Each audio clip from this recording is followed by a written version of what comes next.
Bismillahirrahmanirrahim. Assalamualaikum warahmatullahi wabarakatuh. Innal hamdalillah nahmaduhu wa nasta'inuhu wa nastaghfiruh wa na'udzu billahi min shururi anfusina wa min sayyiati a'malina. May yahdihillahu fala mudilla lahu wa may yudlil fala hadiyalah. Asyhadu an la ilaha illallah wahdahu la syarika lah wa asyhadu anna Muhammadan abduhu wa rasuluh sallallahu alaihi wa ala alihi wa ashabihi wa man tabi'ahum bi ihsan ila yaumiddin, amma ba'd.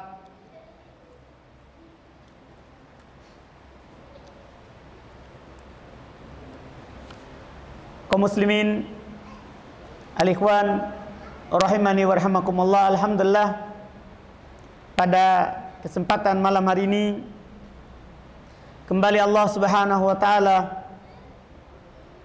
memberikan nikmat kesehatan, kesempatan kepada kita untuk melanjutkan kajian kitab Lum'atul I'tiqad Al-Hadi ila Sabilir Rasyad karya Imam Muwaffaquddin Abu Muhammad Abdullah ibn Ahmad ibn Muhammad ibn Qudamah Al-Maqdisi rahimahullahu ta'ala, yaitu membahas tentang keyakinan kita terkait dengan nama-nama Allah Subhanahu wa ta'ala, demikian pula sifat dari sifat Allah, dan pembahasan terkait dengan keyakinan nanti yang beliau akan tambahkan di penghujung kitab ini terkait dengan tanda-tanda hari kiamat, tanda-tanda hari kiamat. Di malam hari ini kita masuk di fasal yang belum sebutkan, pasal yang baru, masih tentang sifat Allah. Kata beliau rahimahullah ta'ala, faslun kalamullahi ta'ala, pasal tentang kalam Allah, yaitu Allah berbicara. Itu secara umum, nanti akan dibahas Allah berbicara secara khusus dengan Al-Quran. Pembahasan ini adalah termasuk pembahasan yang sangat penting di dalam pembahasan akidah, karena kita sudah maklumi bersama adanya perbedaan yang sangat nampak dari ahlu sunnah dan selain ahlu sunnah dalam menetapkan Allah Subhanahu wa ta'ala memiliki sifat berbicara. Kata beliau rahmatullah, yaitu beliau poinkan ini dengan poin 21, 22, 23, 24 dan 25 terkait dengan pembahasan bahwa Allah berbicara hakikatnya, artinya Allah berbicara sebenarnya, bukan majaz. Kata beliau rahmatullah di poin ke-21, wa min sifatillahi ta'ala annahu mutakallimun bi kalamin qadim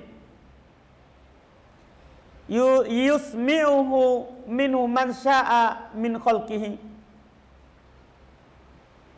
Sami'ahu Musa alaihi salatu wassalam min ghairi wasitatin wa sami'ahu Jibril alaihi salam wa man adzina lahu min malaikatihi wa rusulihi.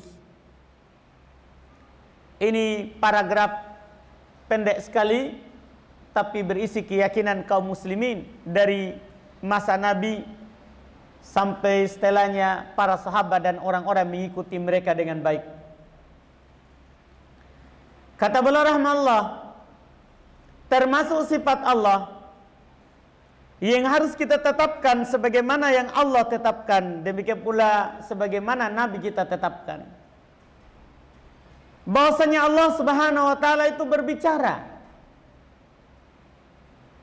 bikalamin qadim, dengan pembicaraan yang qadim, maksudnya qadimun nau, jenisnya sudah lama, yaitu Allah Subhanahu wa ta'ala dari dulu berbicara sekarang dan akan datang. Iya. Allah Subhanahu wa taala bersifat dengan sifat itu. Sifat datiyah, fi'liyah. Sifat kalam ini sifat datiyah karena Allah terus berbicara dengannya. Yusmi'uhu minhu man sya'a min khalqi. Allah Subhanahu wa taala memperdengarkan ucapannya siapa yang Dia kehendaki dari makhluknya. Jadi Allah berbicara, ada suaranya. Ada suaranya. Allah memperdengarkan siapa yang Allah kehendaki dari makhluknya.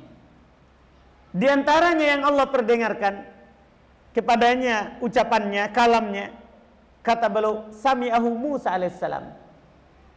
Allah Subhanahu wa taala memperdengarkan ucapannya kepada Nabi Musa. Sebentar akan ada ayatnya yang beliau sebutkan. Ia menunjukkan bahwa benar-benar Allah berbicara. Wajib kita tetapkan. Allah berbicara tentunya tidak sama dengan bicaranya kita. Makhluk yang penuh dengan kekurangan. Didengar oleh Nabi Musa alaihissalatu wassalam dari Allah langsung tanpa perantara. Ada nanti dalilnya. Nabi Musa langsung dengar ucapan Allah Subhanahu wa taala tanpa perantara.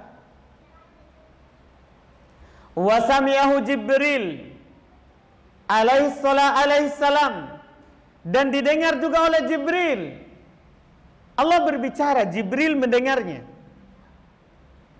Wa man adina lahu min malaikatihi wa rusulihi, dan didengar oleh orang-orang yang diizinkan oleh Allah, atau siapa saja yang diizinkan oleh Allah dari malaikatnya dan para rasulnya. Ini keyakinan awal. Harus kita yakini Allah berbicara. Allah Subhanahu wa taala berbicara kepada rasulnya, apakah dari kalangan malaikat atau dari kalangan manusia, utusan dari kalangan manusia. Wa annahu subhanahu, dan bahwasanya Allah Subhanahu wa taala, kata beliau,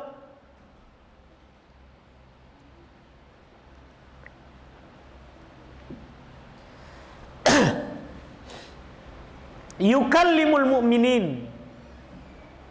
Nanti ada dalilnya. Allah Subhanahu wa taala akan berbicara kepada orang-orang yang beriman fil akhirah, di akhirat. Bahkan kata Nabi sallallahu alaihi wasallam, laisa bainahu wa bainahu hijab. Tidak ada antara Allah dan antara hambanya nanti di hari kiamat hijab. Bahkan tidak ada mutarjim, tidak ada penerjemah. Allah Subhanahu wa taala berbicara dengan hambanya. Setiap kita nanti akan berbicara dengan Allah Subhanahu wa taala. Wa yukallimunah, dan orang-orang yang beriman akan berbicara kepada Allah. Wa ya'dan lahum fayazuruna. Allah izinkan untuk orang-orang beriman sehingga orang-orang beriman berziarah kepada Allah Subhanahu wa taala. Itu nanti ada pembahasan insyaallah setelah pembahasan bahwa Al-Qur'an adalah kalamullah, bahwa orang-orang yang beriman itu nanti di hari kiamat akan melihat Allah di dalam surganya. Tidak ada yang terhalangi dari melihat wajah Allah. Sampai kata Nabi, la tudammuna fi ru'yati. Kalian tidak ada yang terhalangi dari melihat Allah di hari kiamat. Nanti setelah pembahasan ini akan ada bab khusus bahwa Allah Subhanahu wa taala akan dilihat di hari kiamat oleh hamba-hambanya. Allah izinkan mereka untuk hal tersebut. Untuk hal tersebut. Hanya saja di sini kita belum berbicara tentang keyakinan itu, yaitu keyakinan bahwa orang yang beriman akan melihat Allah dalam surga. yang ingin kita fokuskan di sini adalah pembahasan keyakinan dari Ahlus Sunnah wal Jamaah bahwa Allah Subhanahu wa taala berbicara. Ada suaranya. Ini harus diyakini. Allah berbicara, didengar pembicaraannya, ucapannya. Allah perdengarkan kepada Nabi Musa. Allah perdengarkan kepada Jibril dan kepada malaikat-malaikat serta rasul dari kalangan manusia yang Allah kehendaki. Di dunia ini, di akhirat, Allah akan berbicara kepada orang-orang yang beriman, dan orang-orang yang beriman akan berbicara kepadanya. Tidak ada penerjemah antara dia dan antara Allah. Berbicara yang hakikat, bukan majas. Bukan majas.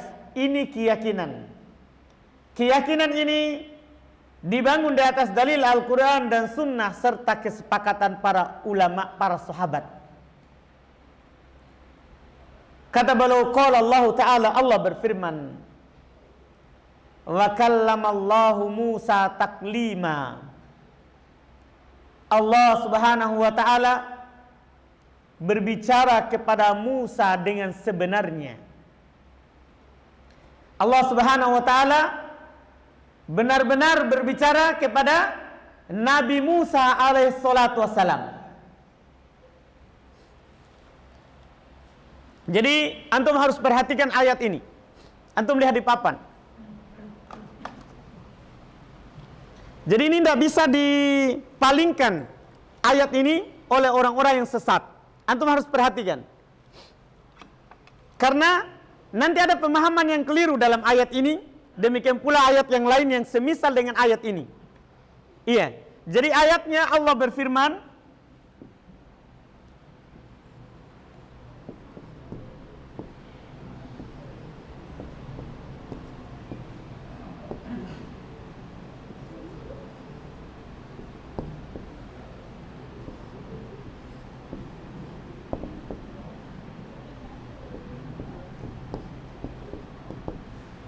ini ayat. Wa kallamallahu, ini pertama dia harokatnya di dhammah. Wa kallamallahu, ini harokatnya di dhammah. Ini mempengaruhi arti. Iya. Bacaan kita di dalam Al-Quran, bacaannya wa kallamallahu di dhammah. Artinya ini sebagai fa'il dalam istilah bahasa Arab. Bahasa kitanya ini sebagai pelaku, pembicara. Iya. Jadi wa kallamallahu. Sebentar.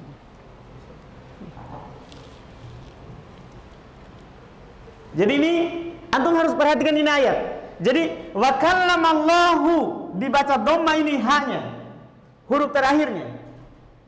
Yang mana dalam istilah bahasa Arab kalau dibaca dhamma namanya fa'il. Dalam bahasa Arab, dalam bahasa kitanya pelaku. Maksudnya dia yang melakukan ini pekerjaan. Ini artinya berbicara. Iya. Jadi kalau artinya kallamallahu, Allah berbicara. Allah apa? Berbicara. Musa namanya maf'ul. Ya, maf'ul bih. Artinya ini objeknya. Yang diajak bicara. Yang diajak bicara berarti Allah berbicara kepada Nabi Musa. Allah berbicara kepada Nabi Musa. Nanti ada orang berpemahaman salah, dia tidak baca dhamma ini. Dia baca fathah. Dia baca apa?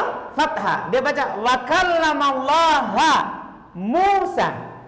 Terjemahannya jadinya kalau dibaca fathah, ini jadi ini. Kemudian ini jadi ini. Berarti terjemahannya Allah, Musa berbicara kepada Allah. Karena kalau di fathah berarti dia jadi maf'ulnya, objeknya yang diajak bicara. Terjemahannya Musa berbicara kepada Allah. Berarti Allah tidak berbicara, Musa yang berbicara. itu karena kesesatannya. Padahal harokatnya dalam Al-Quran di dhamma. Yang mana kalau di dhamma itu nyata, artinya Allah yang berbicara kepada Nabi Musa. Itu keyakinan. Itu adalah keyakinan kita kaum muslimin. Ini bacaan Nabi SAW. Ini bacaan dari Nabi kita Muhammad SAW. Antum bisa pahami itu ayat? Iya. Ini tidak bisa ditipu kalau orang sudah belajar bahasa Arab. Tapi kalau tidak belajar bahasa Arab, mudah ditipu. Tinggal diubah harokatnya, kan tidak salah. Karena Musa harokatnya tidak nampak. Karena Musa harokatnya tidak nampak. Jadi tinggal dia Allahnya, lafaz Allah, dia ubah dari dhamma menjadi apa? Fathah. Nah kalau jadi fathah, Allah tidak berbicara. Allah tidak berbicara. Ini ayat ini adalah dalil pokok. Tapi ingat, harokatnya tidak boleh salah. Bacaannya tidak boleh salah. Jadi ayat ini dalil pokok. Allah berfirman, wa kallamallahu Musa. Allah Subhanahu wa taala berbicara kepada Nabi Musa. Kemudian taklima. Taklima ini sebagai penguat bahwa betul-betul Allah berbicara. Iya, betul-betul Allah Subhanahu wa taala berbicara kepada Nabi Musa. Ini ayat pertama yang beliau sampaikan untuk mendukung keyakinan yang beliau jelaskan tadi itu, bahwasannya Allah Subhanahu wa taala berbicara kepada Nabi Musa alaihissalatu wassalam. Berarti Allah punya sifat berbicara. Tentunya keyakinan kita berikutnya, Allah berbicara tidak sama dengan bicaranya kita. Allah berbicara sesuai dengan keagungan dan kemuliaan Allah. Jangan pernah samakan. Antum mungkin sudah hafal ayat, sering sekali ana sebutkan dalam bab keyakinan ini. Apa ayatnya? Laisa kamitslihi syai'. Tidak ada sesuatu apapun yang serupa dengan Allah. Jadi ketika kita katakan Allah berbicara, tidak sama dengan makhluk. Allah berbicara sesuai dengan kemuliaan dan keagungan Allah Subhanahu wa ta'ala. Bagaimana? Tidak boleh ditanyakan. Karena kata Imam Malik apa? As-su'alu anha bid'ah. Bertanya bagaimana bicaranya Allah itu bid'ah. Yang wajib bagi kita, kita yakin Allah berbicara kepada Nabi Musa dengan Taurat. Allah berbicara kepada Nabi Isa dengan Injil. Nanti Allah berbicara kepada Nabi kita Muhammad SAW dengan Al-Quran. Akan ada bab khusus karena masalahnya tentang Al-Quran adalah ada ya peperangan keyakinan antara ahlu sunnah, yaitu di masa Imam Ahmad. Orang-orang menyatakan Al-Quran adalah makhluk. Itu di pembahasan berikutnya. Belum poinkan dengan poin yang khusus. Sekarang secara umum, bahwa Allah Subhanahu wa ta'ala berbicara. Dan ini kesempurnaan. Kenapa? Dijelaskan oleh para ulama. Makhluk kalau tidak bisa berbicara, walillahil matsalul a'la, hanya milik Allah sifat-sifat yang tinggi, perumpamaan yang tinggi. Makhluk sempurna enggak kalau dia tidak berbicara? Ada orang bisu, tidak bisa berbicara. Sempurna enggak bagi makhluk itu atau tidak? Sempurna enggak? Enggak, itu kurang. Itu kekurangan. Nah kalau ada orang mensifati Allah dengan sifat tidak berbicara, itu mencacati kesempurnaan Allah. Jadi kita wajib tetapkan. Apalagi ada dalil. Itu secara akal itu. Itu tadi secara akal yang dijelaskan. Ini dalil. Wa kallamallahu Musa taklima. Sungguh betul-betul Allah Subhanahu wa ta'ala berbicara kepada Nabi Musa. Iya. Wa qala subhanah. Beliau bawakan banyak ya ayat itu. Biasanya kalau sedikit yang mengingkari, beliau hanya cukupkan satu ayat, satu hadis. Tapi masalah ini adalah banyak sekali yang mengingkarinya. Kita akan sebutkan sebentar siapa yang salah paham dalam hal ini. Iya, ada dua golongan besar. Iya, kita akan sebutkan sebentar. Setelah menyebutkan dalil-dalil yang beliau sebutkan. Wa qala subhana. Allah Subhanahu wa ta'ala berfirman, Ya Musa. Ini langsung. Ya Musa, Allah memanggil. Wahai Musa. Memanggil itu pakai suara atau tidak? Memanggil pakai suara atau tidak? Kalau tidak pakai suara, kita tidak dikatakan memanggil. Iya kan? Ini Allah bilang, ya Musa, wahai Musa. Jelas pakai apa? Suara. Allah Subhanahu wa taala berarti berbicara. Innistofaituka 'alan nasi birisalati wa bikalami, ditambah lagi. Sungguh saya memilihmu atas manusia seluruhnya, itu di masa Nabi Musa, birisalati, dengan risalahku, yaitu untuk memikul dan membawa Taurat, wabikalami, dan dengan ucapanku. Kalami, Allah bilang, Allah sandarkan ucapannya itu kepada siapa? Kepada dirinya. Dan dengan ucapanku, kata Allah.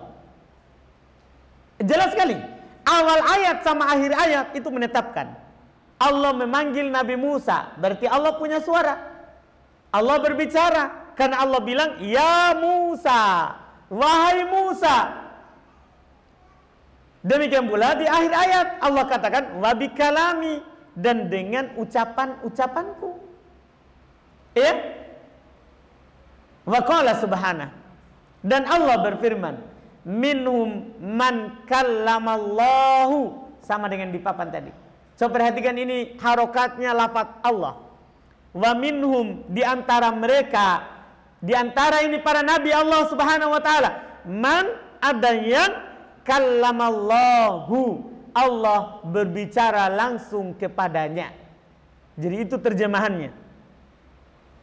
Allah berbicara langsung kepadanya. Dalil keberapa? Ini ketiga. Keempat, wa qala subhanahu, wa ma kana li basyarin ayyukallimahullahu illa wahyan aw min wara'i hijabin.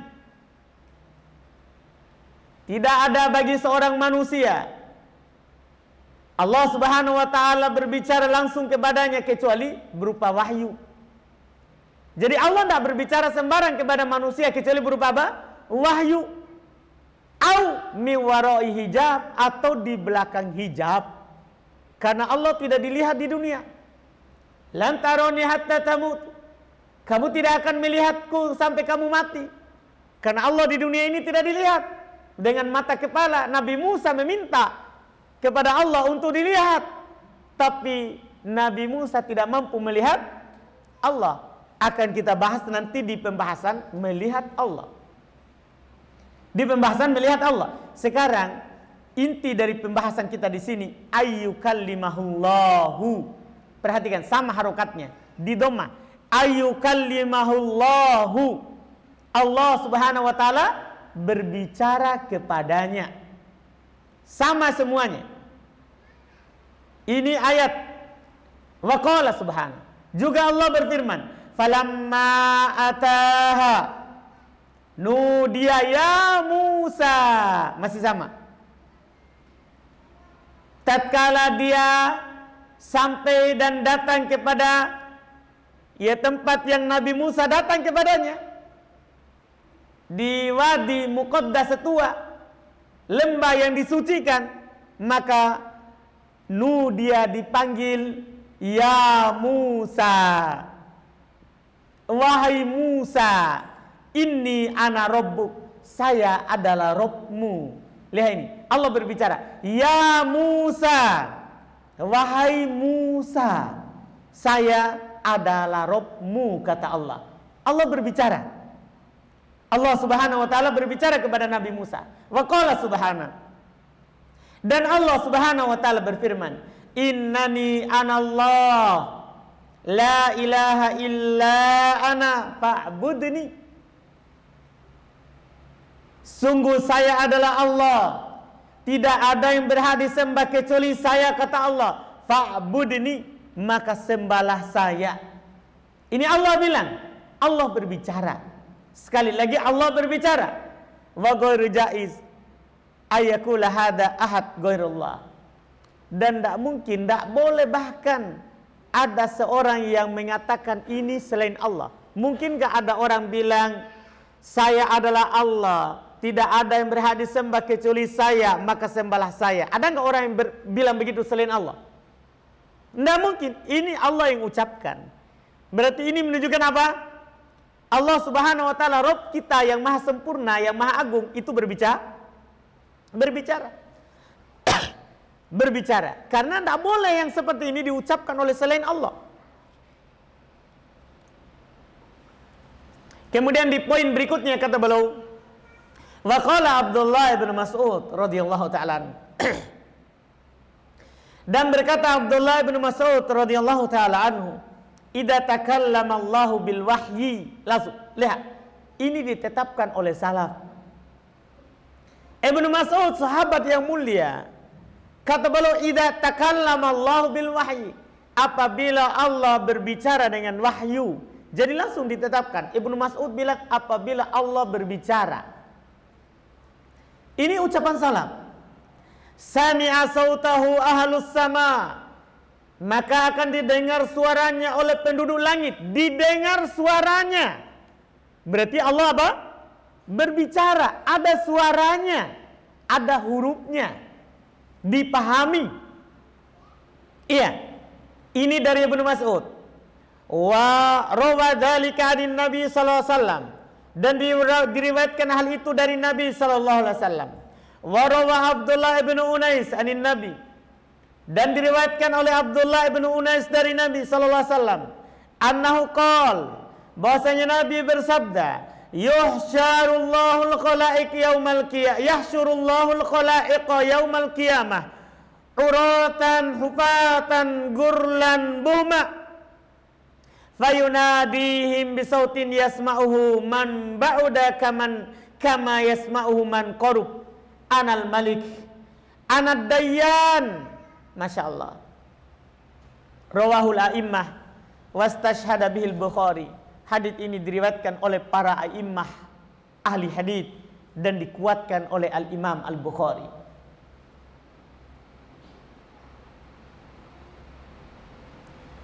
Beliau katakan, riwayatkan dari Abdullah bin Unais dari Nabi sallallahu alaihi wasallam, bahasanya beliau berkata, Nabi sallallahu alaihi wasallam bersabda, Allah Subhanahu wa taala yahsyurul khalaiq, mengumpulkan seluruh makhluk yaumal qiyamah, di hari kiamat. Seluruh makhluk dari Adam sampai nanti manusia yang paling terakhir lahir dikumpulkan oleh Allah Subhanahu wa taala di padang mahsyar. Uratan, dalam keadaan telanjang, tidak ada dari kita yang pakai baju. Hufatan, tanpa alas kaki. Semua datang kepada Allah telanjang, tanpa alas kaki. Buhma, tidak bersunat, tidak berkhitan. Semuanya sebagaimana lahir datang. Tidak ada apa-apa dibawa. Karena dari perut ibu kita tidak ada orang yang langsung pakai baju. Sekaya apapun tidak ada pakai baju di dalam rahim. Keluar telanjang tanpa dihitan. Nanti Allah akan kumpulkan semuanya seperti itu. Fayunadihim, ini yang menjadi poin kita. Yang ini paragraf di garis bawahi. Fayunadihim bisautin yasma'uhu man ba'uda kama yasma'uhu man qarub. Ini yang paling pentingnya. Maka Allah Subhanahu wa taala menyeru semuanya dengan suara. Dibilang Allah memanggil semuanya dengan suara. Berarti Allah apa? Berbicara. Ada apanya? Ada suaranya.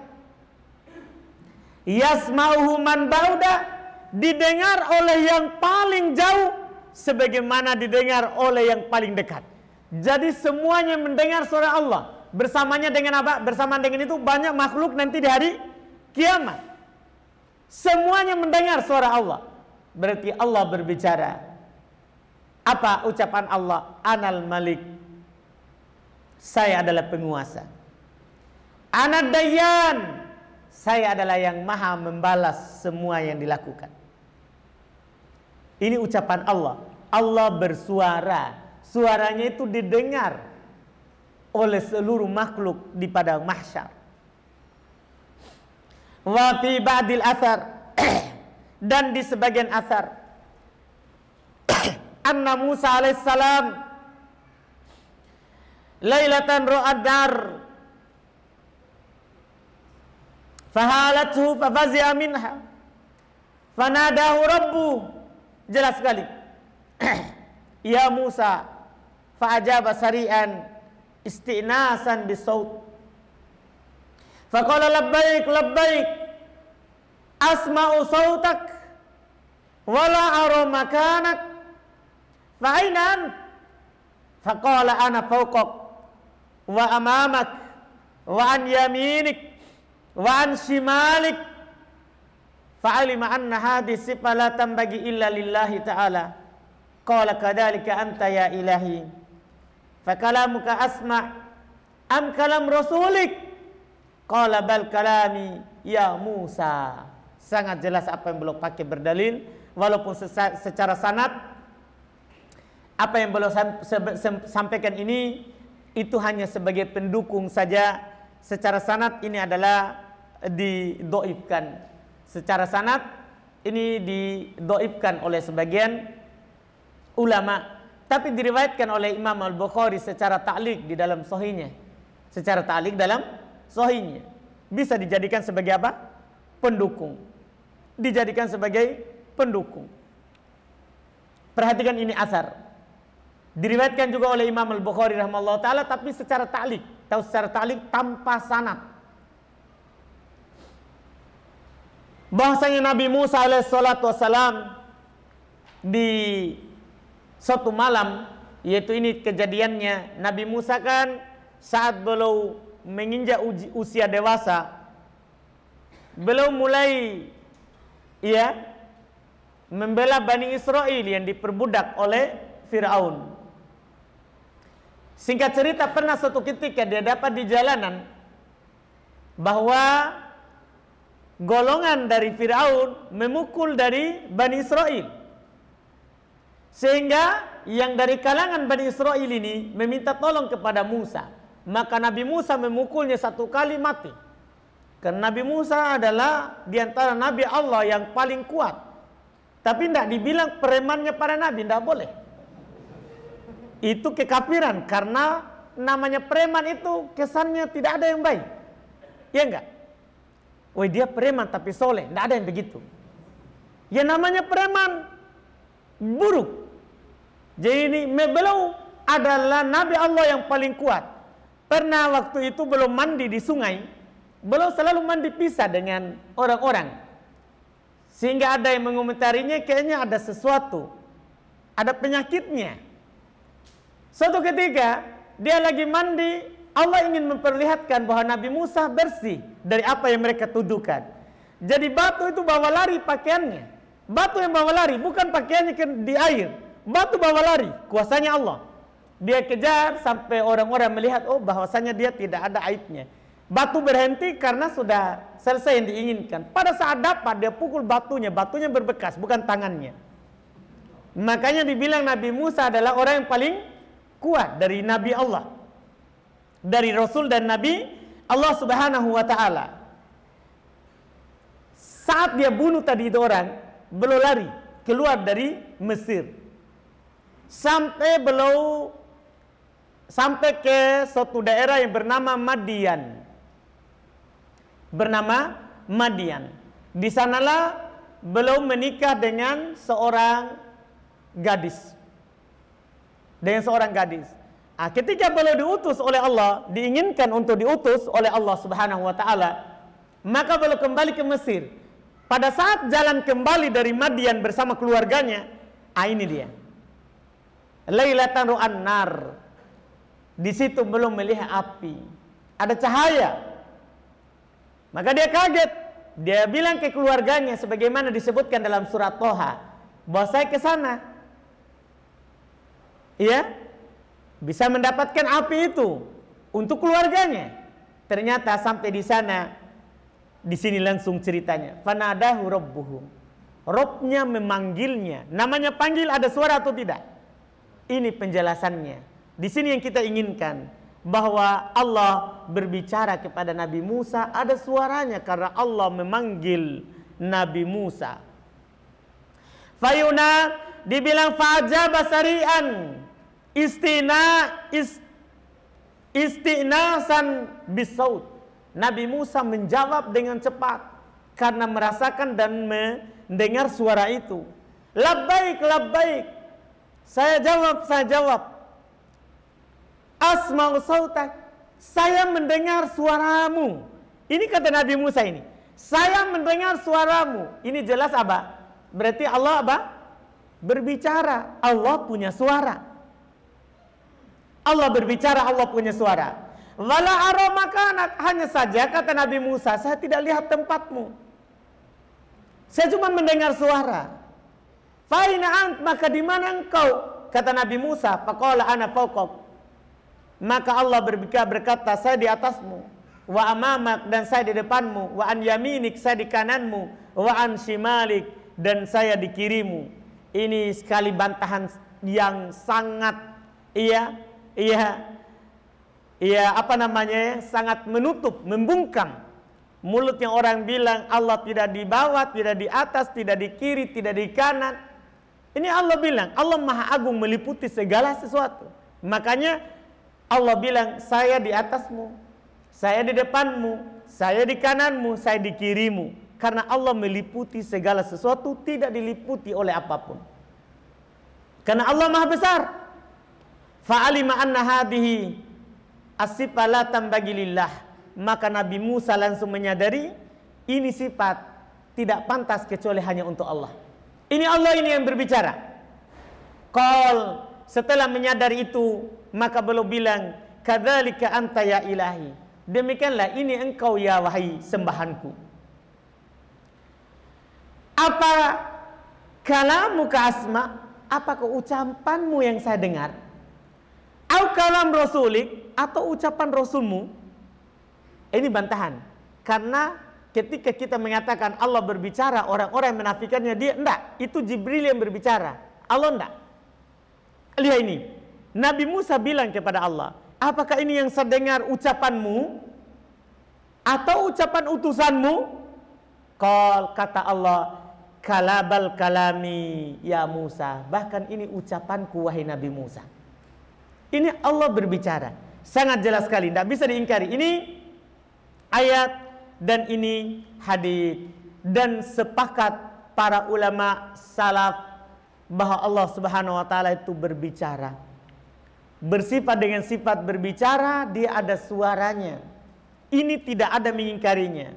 Dari kalangan salaf datang setelah itu dua kelompok besar yang mengingkari Allah berbicara. Pertama, kelompok Jahmiyah. Pengikutnya Jaham ibn Safwan, penjahat dalam syariat. Iya. Mereka bilang laisal kalam min sifatillah.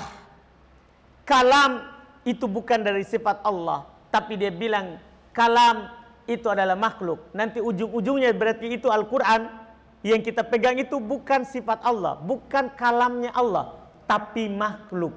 Seperti makhluk-makhluk Allah yang lain. Na'udzubillah. Jadi mereka tidak menetapkan. Ayat tadi bagaimana? Hadis tadi bagaimana? Hadis mereka bilang ahad. Hadis mereka bilang hadis ahad. Tidak boleh dipakai berhujah dalam keyakinan. Ayat mereka ta'wil, mereka tolak. Tidak cocok untuk Allah berbicara. Ini pendapat ucapan yang pertama yang mengingkari. Yang kedua, Asy'ariyah. Hati-hati, ini Asy'ari bukan kesesatannya, bukan hal yang ringan. Sebagian orang kadang ringan saja bilang saya orang Asy'ari. Iya. Dan Asy'ari adalah ahli sunnah. Perhatikan keyakinannya dalam bab kalam. Orang Asy'ari dalam bab kalam mereka mengatakan Allah Subhanahu wa ta'ala tidak berbicara yang ada huruf dan suara didengar. Enggak. Allah berbicara kalamun nafsi. Allah berbicara tapi ada pada dirinya. Terus kenapa Jibril bisa ada ucapannya? turun kepada Nabi dan Rasulullah. Enggak. Itu sebenarnya hanya diilhamkan kepada hati Jibril. Jibril yang membahasakannya. Jadi itu bahasanya Jibril, bukan bahasanya Allah. Na'udzubillah. Kata mereka, Allah berbicara tapi kalam nafsi. Allah berbicara tapi tidak bersuara. Itu pendapat Asy'ari. Jadi Asy'ari itu bukan ringan. Jangan sampai ada menyatakan Asy'ari masih ahli sunnah. Itu Asy'ari menyelisih kesepakatan ahli sunnah. Menyelisih kesepakatan ahli sunnah. Karena mereka bilang sebenarnya mirip dengan Jahmiyah dari kalangan Mu'tazilah dan semisalnya, yaitu suara yang didengar itu makhluk. Itu makhluk. Na'udzubillah. Iya. Bantahannya gampang sekali. Kalian Jahmiyah, demikian pula Asy'ari dan para pengikutnya, pertama itu menyelisih kesepakatan salaf. Cukup itu kesesatan. Iya kan? Kapan ada golongan yang menyelisih para sahabat, sesat. Sesat. Iya. Karena Nabi bilang alaikum bisunnati wa sunnatil khulafair rasyidin al mahdiyyin min ba'di abdu 'alaiha bin nawajid wa iyyakum wa muhdatsatil umur fa inna kulla muhdatsatin bid'ah. Wajib bagi kalian berpegang dengan sunnahku dan sunnah para khalifah setelahku. Gigit dia dengan gigi geraham kalian. Hati-hati kalian dari perkara baru. Ada orang bilang mereka tidak berbicara karena mereka bahasa Arab, bahasanya sudah bahasanya. Adapun setelahnya kita berbicara karena kita membicarakannya karena kita bukan berbahasa Arab. Iya.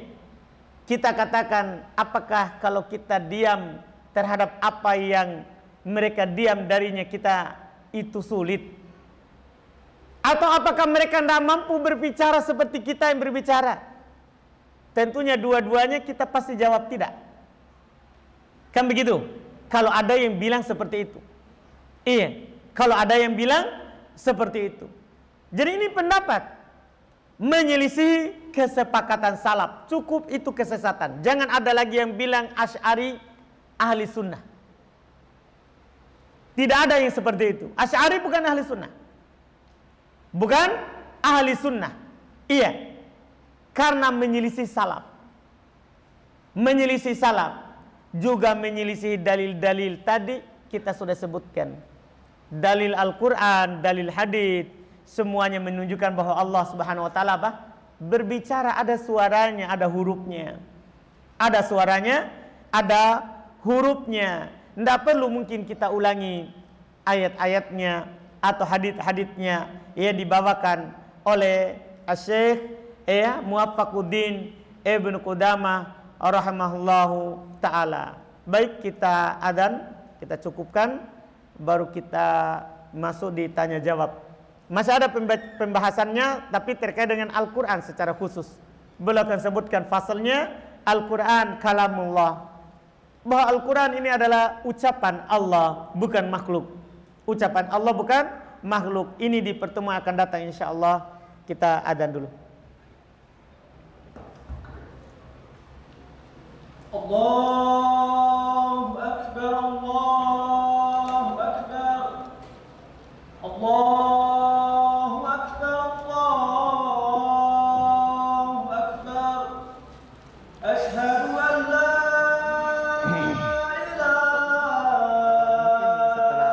Jangan terlalu lama lagi. Terlalu lama lagi sesi tanya jawabnya, supaya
Ini ada pertanyaan, apa hukum mengikuti tarbiyah? Karena teman saya mengajak mengikuti tarbiyah. Iya. Tarbiyah itu artinya ikut pendidikan. Jadi kalau apa hukum mengikuti pendidikan? Boleh. Tapi kalau pendidikan yang orang sesat, tidak boleh.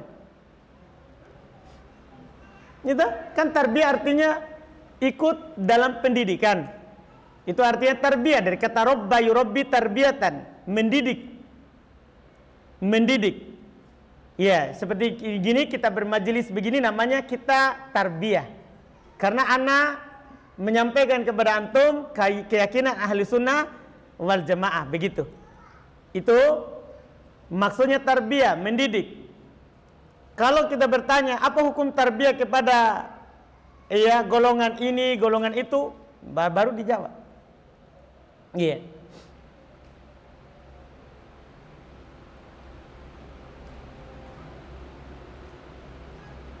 Bolehkah puasa sunnah di hari Senin saja dan tidak puasa di hari Kamis?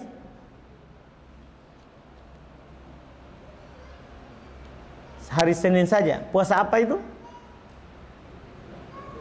Puasa Senin. Jadi tidak puasa Senin Kamis. Wallahu alam. Karena itu dipasangkan oleh Nabi dalam satu hadis. Ketika beliau ditanya tentang puasa-puasa sunnah, Nabi anjurkan puasa 3 hari dalam sebulan. Saya mampu lebih dari itu. Kalau begitu puasa Senin Kamis. Saya mampu lebih dari itu. Kalau begitu puasa sehari, buka sehari. Itulah puasa Nabi Daud. Itulah puasa yang paling baik. Artinya dipasangkan dalam satu jawaban. Adapun Seninnya saja, wallahu a'lam. Jika selesai berdoa, bolehkah mengucapkan amin? Boleh. Selesai berdoa, bolehkah mengucapkan amin? Boleh.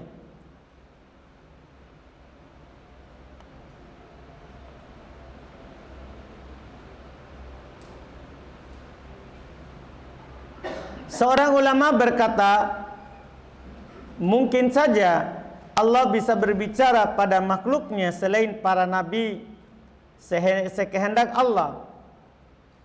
Di masa ini saat ditanya apakah perkataan ini benar, siapa ulamanya? Siapa ulamanya? Jangan sampai sesoleh Fauzan antum tanya kepada saya. Aib bagi antum.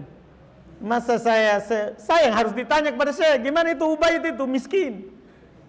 Iya, jadi jangan sampai saya jawab baru ternyata yang bilang sesoleh Fauzan. Ternyata yang bilang Syekh Utsaimin, mereka itu gunung, saya ini kutu. Iya, bagaikan sumur dan langit, sumur bor. Iya. Jangan ditanya kalau ulama yang bicara, jangan tanya sama saya. Iya, kita ini apa sih? Makanya siapa yang bilang? Kalau orang sesat, kita sikat.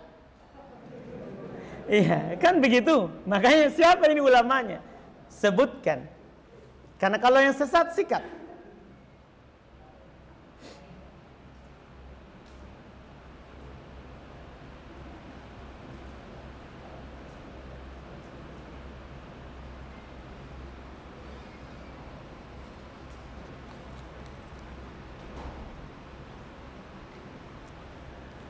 Apa hukumnya menonton TV seperti sinetron dan film? Melalaikan dari Allah. Melalaikan dari Allah Subhanahu wa taala. Hal itu tidak dilakukan. Ditambah lagi Allah Subhanahu wa taala berfirman, orang-orang yang beriman itu la yashhaduna zur, tidak menyaksikan perkara-perkara yang zur, kedustaan, sia-sia, pura-pura, tidak nangis dia nangis, tidak nikah dia pura-pura nikah. Iya kan? Ada semua di sana.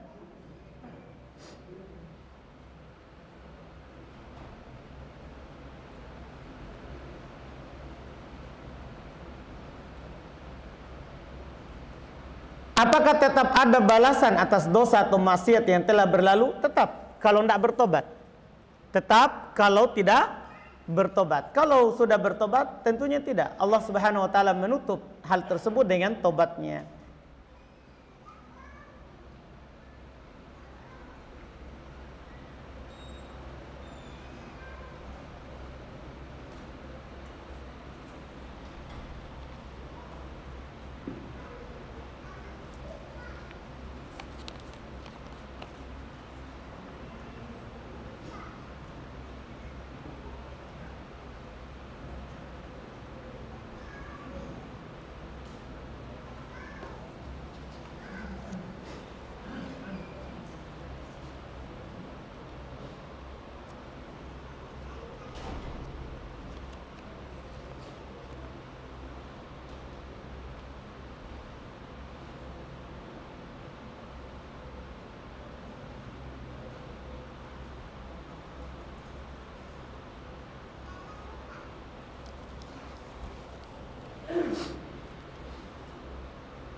Ini pertanyaan terakhir kita baca ya.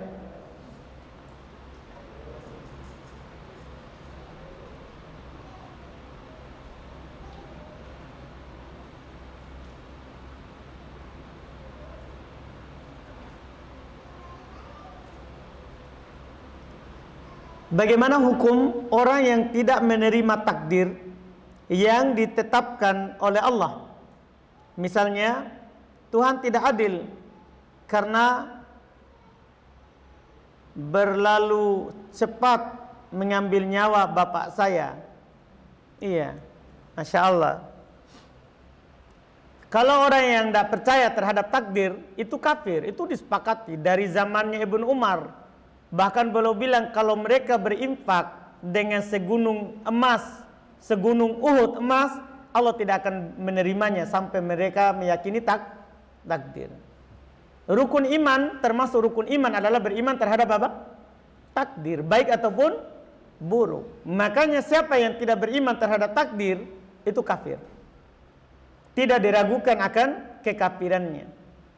Iya, tidak diragukan akan kekafirannya. Kemudian pernyataannya, Tuhan tidak adil karena terlalu cepat mengambil nyawa bapak saya. Itu adil. Iya, karena bapak kamu adalah milik Allah. Apa yang zalim bagi Allah? Ya kan? Kamu, bapak kamu, ibu kamu, harta kamu, napasmu, apapun yang kamu punya itu punya Allah. Apakah kalau Allah ambil tidak adil? Nah, punyanya. Kenapa kita harus katakan tidak adil? Tapi ini menentang apa? Takdir. Ini tidak boleh. Setiap orang itu harus ridho terhadap apa yang Allah tetapkan untuknya. Orang yang seperti ini kalau dia sudah belajar, kafir hukumnya. Dia bilang sehingga orang tersebut tidak ingin lagi mengerjakan kewajiban yang diperintahkan oleh Allah. Iya. Jadi dia tidak ingin melaksanakan kewajiban. Kenapa? Iya. Karena percuma. Dia bilang tidak percaya terhadap apa? Takdir. Ini bahaya yang seperti ini. Orang yang seperti ini kafir. Nabi saja bilang i'malu, beramal saja. Wajib kita beramal karena kita tidak tahu takdir kita. Karena kadang ada seorang yang kita lihat dia penghuni surga, amalannya amalan penghuni surga, ternyata meninggal di atas kekafiran, menjadi penghuni neraka. Sebagaimana kadang kita melihat orang amalannya penghuni neraka, ternyata sebelum meninggal dia jadi penghuni surga. Jadi semuanya itu tergantung dari ketetapan Allah Subhanahu wa taala, dan hamba menempuh sebab kebahagiaannya. Hamba menempuh sebab kebahagiaannya. Bagaimana pandangan Ustaz tentang orang yang mengatakan bahwa orang Kristen menyembah batu, berhala, sedangkan orang Islam menyembah juga batu, karena Ka'bah termasuk batu. Jadi agama itu semua sama, penyembah batu. Iya. Sekarang pertanyaannya begini. Siapa yang suruh orang Kristen menyembah batu? Apakah ada Allah suruh sembah patungnya orang solehmu atau nabimu? Apakah ada Allah bilang begitu? Sekarang orang beriman, apakah kalau dia keliling Ka'bah dia sembah Ka'bah? Itu pertanyaan kedua. Tadi itu pertanyaan pertama. Apakah ada dari syariat Kristen yang mengatakan kamu sembah orang soleh? Tidak, dari dulu para nabi Allah itu mengajak untuk menyembah Allah saja, tidak boleh menyembah makhluk. Iya. Sekarang kita masuk di agama kita. Apakah kalau kita pergi haji atau umroh, kita tawaf di Ka'bah, apakah kita menyembah Ka'bah atau menyembah Allah? Kan begitu. Tidak ada orang menyembah Ka'bah. Kita tawaf di Ka'bah itu karena Allah perintahkan. Sampai kata Umar bin Khattab radhiyallahu taala anhu terhadap Hajar Aswad, "Inni la'alamu annaki hajar la tadurru wa la tanfa." Saya yakin kamu ini hanya batu. Ini Hajar Aswad yang disyariatkan dan disunahkan untuk kita bagi yang mampu ketika tawaf untuk menyentuhnya, menyalaminya. Kata Umar, saya yakin kamu ini hanyalah batu, tidak bisa memberikan mudarat, tidak bisa memberikan apa? Manfaat. Artinya walaupun disentuh ini batu, tidak ada berkah dari menyentuhnya. Tidak ada. Tidak juga memberikan bahaya kalau kita tidak menyentuhnya. Kata Umar, saya tahu kamu ini hanya batu, tidak bisa memberikan manfaat, tidak juga bisa memberikan mudarat. Tapi seandainya bukan karena Nabi mengajarkan kalau lagi tawaf kita sentuh batu, saya tidak akan melakukan. Artinya dilakukan karena bukan menyembah batu. Tapi karena apa? Karena syariat menganjurkannya. Karena syariat menganjurkannya. Jadi hati-hati. Itu tidak ada dalil yang menunjukkan bahwa berarti semua agama sama. Tidak. Kita tidak menyembah batu, kita menyembah Allah. Kita menyembah Allah Subhanahu wa taala yang mensyariatkan kita ke situ. Yang mensyariatkan kita ke situ. Itu ya wallahu a'lam.